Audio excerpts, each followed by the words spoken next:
Python হলো এমন একটা প্রোগ্রামিং ল্যাঙ্গুয়েজ যেটা সব থেকে বড় পরিচয় তার সিম্পলিসিটি, এবং এই কারণে এটা এত পপুলার। 1991 সালে এই ল্যাঙ্গুয়েজটা প্রথমবার তৈরি করা হয়েছিল এবং এতটাই লোকের মুখে মুখে এই ল্যাঙ্গুয়েজটা ফেরে তৈরি হওয়ার পর থেকে যে লোকটা প্রোগ্রামিং ল্যাঙ্গুয়েজের পি অবধি জানে না, মানে প্রোগ্রামিং ল্যাঙ্গুয়েজ কি তার সম্বন্ধে কোনো ধারণাও নেই, সেই লোকটা কিন্তু পাইথন নিয়ে কথা বলে, পাইথনের পি নিয়ে কথা বলে। সেও বলে শিখতে হলে পাইথনটাই শিখে। কেন?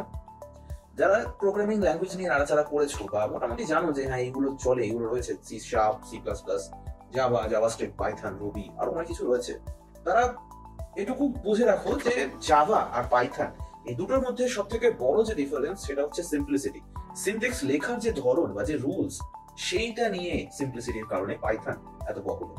ওপেন সোর্স ইন্টারপ্রিটেড ল্যাঙ্গুয়েজ হওয়ার কারণে, অবজেক্ট ওরিয়েন্টেড ল্যাঙ্গুয়েজ হওয়ার কারণে এবং হাই লেভেল ল্যাঙ্গুয়েজ হওয়ার কারণে পাইথন এত পপুলার, এত ভার্সিটালিটি এর। এবং আজকের দিনে তো কেউ কোড স্ক্র্যাচ থেকে লেখে না, একদম প্রপারলি কোড কেউ লেখে না, প্রত্যেকেই লাইব্রেরির হেল্প নেয়। 2025 সালের কথা বলছি, প্রত্যেকেই লাইব্রেরির হেল্প নিয়ে কোড লেখে।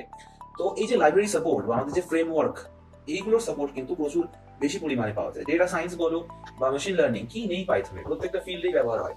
আজকের দিনে মেশিন লার্নিং কে নিয়ে এই যে এআই এর যে আমাদের এরাটা শুরু হয়েছে 2021-এর এরকম সময় থেকে, সেটার কারণে কিন্তু পাইথন দিয়ে প্রত্যেকেই মেশিন লার্নিং কে ট্রেন করতে শুরু করে, মেশিন ট্রেন করতে শুরু করে, যে কারণে পাইথনের পপুলারিটি বেশি বাড়ে এবং প্রত্যেকেই এখন এই সময়টা দাঁড়িয়ে প্রোগ্রামিং ল্যাঙ্গুয়েজ শিখতে চায়। দেখো, আমি নিজে আমার যে প্রোগ্রামিং ল্যাঙ্গুয়েজের জার্নি বা যে ডেভেলপমেন্ট জার্নি, সেটা আমরা শুরু করেছিলাম জাভাস্ক্রিপ্ট দিয়ে। অনেকেই বলে যে প্রোগ্রামিং ল্যাঙ্গুয়েজ শিখতে গেলে সি থেকে শেখা উচিত, মানে সি ল্যাঙ্গুয়েজ দিয়ে ধীরে ধীরে প্রোগ্রামিং শেখা উচিত।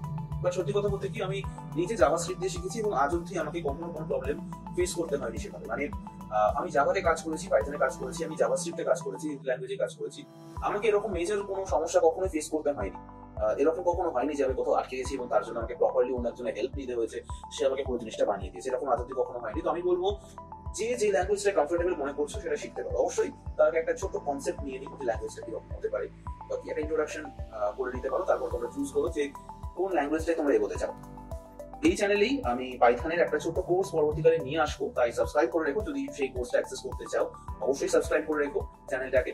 আর এরকম আরো ভিডিও আসবে, আর ইন্ট্রোডাক্টরি ভিডিও আমি নিয়ে আসবো, ঠিক আছে? মানে কম্পিউটার রিলেটেড যাই রয়েছে আমি চেষ্টা করবো প্রত্যেকটা যেন ছোট ছোট ভিডিও আমি করতে পারি। আমার টার্গেট থাকবে একটা ছোট রিলস টাইপের ভিডিও করার। হয়তো রিলসের যে লিমিট থাকে 60 সেকেন্ডস, তার মধ্যে হয়তো থাকবে না, বেশি হবে, বাট চেষ্টা থাকবে কম্পিউটার রিলেটেড প্রত্যেকটা প্রবলেম যেগুলো তোমরা কমেন্ট করবে তার একটা করে সলিউশন আমি নিয়ে আসার চেষ্টা করবো। তাই প্রত্যেকেই সাবস্ক্রাইব করে রাখো যদি পাইথনের যে ভবিষ্যৎকালের যে কোর্স আমি নিয়ে আসবো সেটা অ্যাক্সেস করতে চাইলে, এবং কম্পিউটার রিলেটেড কোনো যদি প্রবলেম থাকে, ডাউট থাকে, কোয়েশ্চেন থাকে, অবশ্যই কমেন্ট করো।